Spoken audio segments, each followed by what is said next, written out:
హైందవ సమాజంలో సోదర సోదరి మహిళారా, అందరికీ శుభ సాయంత్రం. ఈరోజు చాలా ప్రాముఖ్యం కలిగినటువంటి రోజు. పెద్దలు చెప్పారు, సరిగ్గా 100 ఏళ్ల నాడు ఇదే కాకినాడలో 1923లో డిసెంబర్లో జరిగినటువంటి ఒక కాంగ్రెస్ జాతీయ మహాసభలో కావ్యకంఠ గణపతి గారు, మహాపండితుడు, మహాకవి, మంత్రశాస్త్రవేత్త, అంతకు మించి మనకు తెలిసినటువంటి రమణ మహర్షి గారి అనుంగు శిష్యుడు, ఆయన ఈ సభకు రావడం జరిగింది. ఈ సభలో ఆయన ఉద్ఘాటించినటువంటి కొన్ని విషయాలు నిజంగా చాలా ఆనందాన్ని కలిగిస్తాయి. అందులో మొదటిది ఏమిటంటే, అంటరానితనం అనేటువంటి శుభ్రంగా నశించి అందరూ కూడా కలిసిమెలిసి జీవించాలి. అది ఒక పాయింట్. రెండవది, వేదకాలంలో స్త్రీలకు ఏ విధమైనటువంటి గౌరవం ఉండేదో అదే గౌరవం ఇప్పటికీ కూడా రావాలి, ఇప్పుడు కూడా ఇనుమడింపు చేయాలి. మూడవది, వేదాలు వెనకబడిపోతున్నటువంటి వాటిని వేదాలను సమాజంలో ముందడుగు వేసేలా చేయాలి. అలాగే పారతంత్ర్యం పోవాలి, స్వాతంత్ర్యం రావాలి, సంస్కృత భాషకి ఔన్నత్యం కావాలి. ఈ 5 పాయింట్లు ముఖ్యంగా ఆయన చెప్పినటువంటివి. అందులో మనం ఇప్పుడు ముఖ్యంగా మాట్లాడుకునేది ఈ సామాజిక సమరసత. అందరూ కలిసిమెలిసి సుఖంగా జీవిద్దాం, వైషమ్యాలు ఏం పెట్టుకోకుండా, అంటరానితనాలు ఇలాంటివి ఏమీ లేవు అనేటటువంటి దాని గురించి మనం సమావేశం అయ్యాం. ఒక్కసారి ఆలోచించండి, భగవంతుడు అంటే ఎవరు, ఎక్కడుంటాడు, ఎలా ఉంటాడు? ఎవరికి తోచినట్టుగా వాళ్ళు ఒక రూపంలో, జయ శ్రీరామ్ అంటూ శ్రీరాముడి రూపంలోనూ, శ్రీకృష్ణుడి రూపంలోనూ, ఇంకో రూపంలోనూ. కానీ ఒక విషయం, ఒక వాస్తవం ఏంటంటే, ఈ విశాలమైన విశ్వం అంతా కలిపితే దానికి భగవంతుడు అని పేరు పెట్టామనుకుందాం. ఆ భగవంతుడు అని పేరు పెట్టినట్టయితే ఆ భగవంతుడిలో ఉండేటటువంటి కోట్ల కోట్ల కోట్ల కణాలు అన్నీ కలిపినట్టయితే ఆ భగవంతుడు అవుతాడు. ఆ కోట్ల కోట్ల కణాల్లో ఒక్కొక్క కణం మనం. అంటే ఈ విశాల విశ్వం, కోట్ల కణాలు, అందులో మనం అనేటందుకు కొంచెం ఊహించుకోవడానికి కొంచెం ఇబ్బందిగా ఉంటే సింపుల్గా ఒక మానవ దేహాన్ని ఊహించుకోండి. ఆ మానవ దేహాన్ని మనం భగవంతుడు లేదా విశ్వం అనుకుందాం. ఆ విశ్వం అది చక్కగా పనిచేయాలంటే 2 కళ్ళు, 2 చెవులు, 2 కాళ్ళు, 2 చేతులు, గుండె, మూత్రపిండాలు అన్నీ కూడా సక్రమంగా పనిచేస్తుంటుంటే చక్కగా నడుస్తుంది. చెప్పాలంటే శవాన్ని చూడండి, జీవించి ఉన్న మనిషిని చూడండి, రెండిటికి కెమికల్గా ఏం తేడా ఉండదు, ఫిజికల్గా ఏమీ తేడా ఉండదు. తేడా ఎక్కడుందా అంటే చైతన్యంలో తేడా ఉంది. ఆ చైతన్యమే ప్రతి జీవిలోనూ, ప్రతి ప్రకృతిలో ఉండే ప్రతి దాంట్లో ఉండేటటువంటి చైతన్యమే భగవంతుడు. అలాంటప్పుడు ఏదో న్యూరలాజికల్గా ఏదో ఒక వ్యాధి ఉన్న వ్యక్తి ఉన్నాడు అనుకుందాం. అతనికి తెలియకుండానే అప్రమేయంగా చెయ్యి ఇలా వెళ్ళిపోతుంది, కాలు ఇలా వెళ్ళిపోతుంది, ఇలా తిరిగిపోతుంది. ఇలాంటి వాళ్ళు మనం చూస్తుంటుంటాం. అప్పుడప్పుడు ఇన్వాలంటరీగా మూమెంట్స్ వచ్చేస్తుంటుంటాయి. అలాంటి వ్యక్తి మనుగడ ఎలా ఉంటుందో ఆలోచించండి. ఇప్పుడు అలాంటి మనుగడే మన సమాజానికి వచ్చిందన్నలా ఆశ్చర్యం ఏం లేదు. అంటే గుట్లు అనే పదానికి ఏంటంటే మీరే కులం అన్నట్టుగా అనమాట.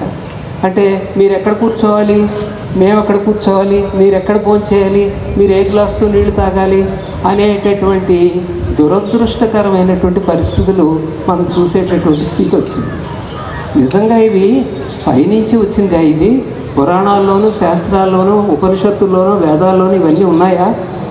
ఒక మిస్అండర్స్టాండింగ్, ఒక అపార్థం ఎంత పని చేసిందంటే, అపార్థం అంటే ఎలా ఉంటుందంటే, అమూల్యం అనే ఒక పదం వాడామనుకోండి. అమూల్యం అంటే అర్థం ఏంటి? వెల కట్టలేనటువంటిది అని చెప్పేసి అబ్బో ఎంతో విలువైంది అని అలాగే అర్థం చేసుకోవచ్చు. అమూల్యం అంటే వెళ్ళలేంది అంటే ఎందుకు పనికిరంది అని అర్థం చేసుకోవచ్చు. అదే అలాంటి ఒక అపార్థమే జరిగింది. భగవంతుడు మనకి చెప్పింది ఏంటంటే, మన యొక్క గుణగణాలను బట్టి మనకు వర్ణాలు ఉంటాయి. కొంతమంది సాత్వికంగా ఉండేటటువంటి వాళ్ళని బ్రాహ్మణులు అంటారు. అదే రజోగుణం ఎక్కువగా ఉండేటటువంటి వాళ్ళని క్షత్రియులు అంటారు. తామస గుణం ఉండేటటువంటి వాళ్ళని శూద్రులు అంటారు.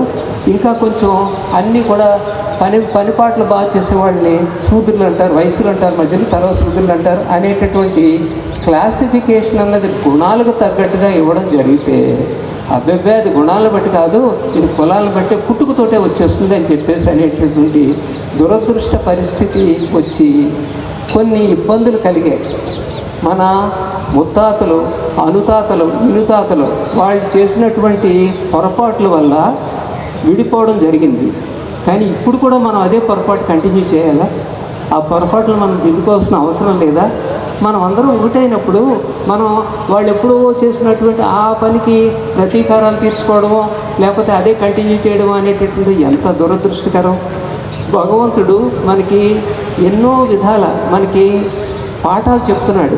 భగవంతుడు తను పుట్టడం, నేను బ్రాహ్మణ కులంలో పుట్టను, నేను గొల్లల మధ్య పెరుగుతాను నేనంతే అనేటటువంటి, ఎందుకని అలాంటి మనకి ఎగ్జాంపుల్ ఇవ్వాలి? వాళ్ళ చేత రోటికి ఎందుకు కట్టించుకోవాలి? అలాగే ఆయనకి పరమ ప్రీతికరమైనటువంటి మహాభక్తులు ఆళ్వార్లందరూ కూడా ఏ కులాల వాళ్ళు, చివరికి తిరుప్పాణి ఆళ్వారు పేరు చెప్తున్నప్పుడల్లా ఎప్పుడు వింటున్నా సరే ఒళ్ళు పులకరించిపోతుంది. అలాంటి చరిత్రలు మనకు ఉన్నాయి. అంటే ఎవరినైతే మనం దూరంగా ఉండి అసుంటా ఉండి ముట్టుకోకు అనేటటువంటి వాడిని భగవంతుడు ప్రేరేపించి అర్చకులకి భుజం మీద ఎక్కించుకుని తీసుకెళ్లేలాగా, భుజం మీద తీసుకుని గుడిలోకి ప్రవేశింపజేసేలాంటి ఒక మహోన్నతమైనటువంటి కార్యక్రమం మనం చూస్తాం.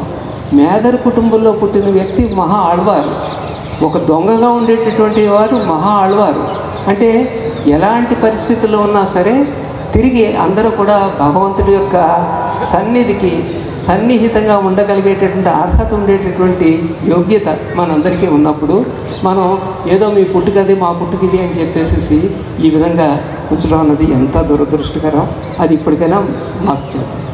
మన గోదావరి జిల్లాలకి ఉండేటటువంటి ప్రాముఖ్యత చూసినట్టయితే అది రాజమహేంద్రవరం ఉందంటే కందుకూరు వీరేశలింగం గారు ఆ కాలంలో ఆబ్దికానికి భోజనాలు పెట్టడానికి బ్రాహ్మణులు పెట్టి భోజనం పెట్టాలి తప్పించి బయట వాళ్ళు పెట్టడం ఏమిటి అని అందరూ నిషేధిస్తున్న సమయంలో బ్రాహ్మణేతరులు అయితేనేమిటి వారు మా పెద్దల యొక్క భోజనాన్ని తినడానికి అని చెప్పి పిలిపిస్తే ఆయన వెలివేశాడు. వితంతువులకి పెళ్లి కాకుండా ఉంచడం అంటే అది ఎంత దుర్భరమైన పరిస్థితి. చేస్తే వెలివేశారు.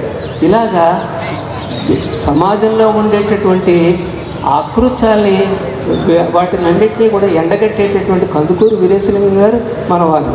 అలాగే చిలకమర్తి లక్ష్మీనరసింహం గారు అటు ఒక పక్క నుంచి స్వాతంత్రం కోసం పోరాటం చేస్తూ మన ఈ పాడియోని మూతి కట్టేసేసి, ఈ దూడల యొక్క మూతి కట్టేసేసి పాలు పితుక్కుపోతున్నాడు తెల్లవాడు అనేటటువంటి దాంతో ఎన్నో హరిజన పాఠశాలలు పిఠాపురం మహారాజా గారి సహాయంతో ఏర్పాటు చేసినటువంటి మహానుభావుడు ఆయన.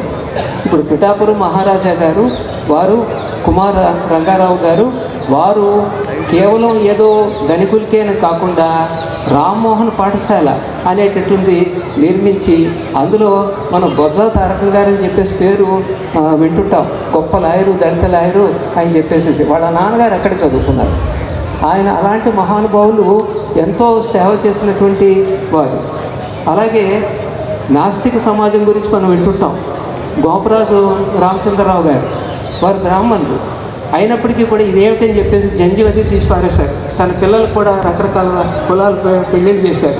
ఆయన కాకినాడలో పనిచేసేటప్పుడు ఈ అస్పృశ్యత నివారణ కోసం ఆయన పాఠశాలలు నిర్మించడం ఇవన్నీ కూడా మనం విన్నటువంటివి. అలాగే మన తూర్పుగోదావరి జిల్లాలో ముమ్మిడివరం పెద్ద బాలయోగి, ఆయన తమ్ముడు చిన్న బాలయోగి. వాళ్ళు ఏం చదువుకున్నది కాదు, పుట్టింది కూడా ఏదో చిన్న కుటుంబంలో.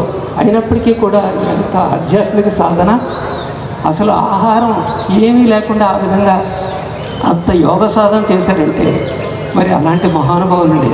అలాగే బాలానంద స్వామి గారు, వీళ్ళందరూ కూడా మహానుభావులు. మనం వింటూ ఉంటుంటాం. వెంకట శర్మ గారు ఎన్నో రచనలు చేశారు, ఎంతో సేవ చేసినటువంటి వారు. అలాగే రెబ్బాప్రగడ మందేశ్వర శర్మ గారు, ఆయన కూడా ఇదే విధంగా ఇలా ఎంతో అస్పృశ్యతని దూరం చేసేటటువంటి కార్యక్రమాలు చేశారు.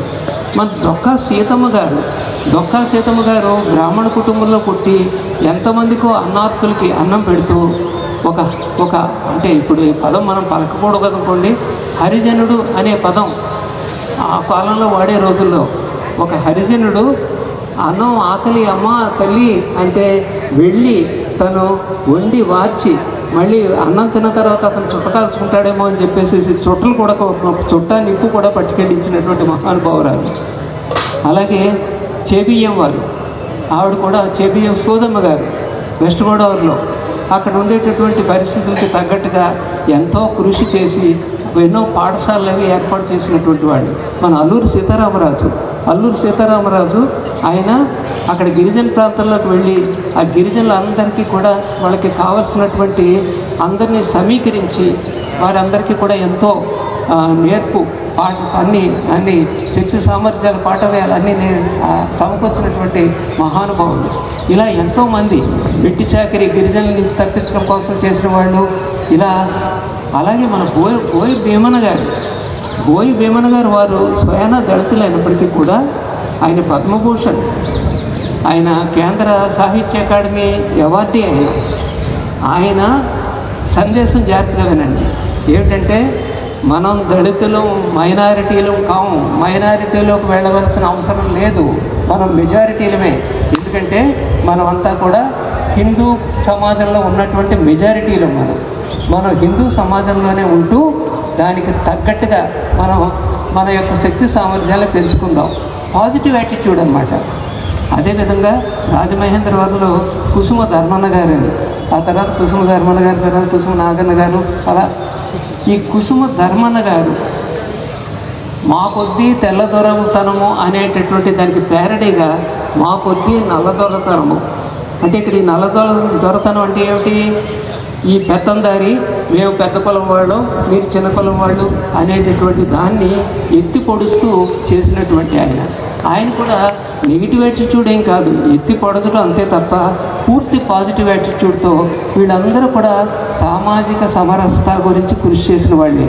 ఇలాంటి మహానుభావులందరూ ఎన్నో దశాబ్దాల కిందట 100 ఏళ్ల నాడు మనకు చేసినటువంటి ఈ కృషిని మనం ఏ విధంగా మర్చిపోగలం? మళ్ళీ ఇప్పుడు ఇంత మహాసభ ఇలా జరుగుతుంది అంటే మనందరం కలిసిమెలిసి ఉండడానికి వీలుగా, మంచి చక్కగా జీవించడానికి వీలుగా మన భారత జాతి, హైందవ జాతి యొక్క ఔన్నత్యాన్ని నిలబెట్టడానికి కంకణం కట్టుకుందాం. భారత్ మాతాకి, భారత్ మాతాకి, భారత్ మాతాకి.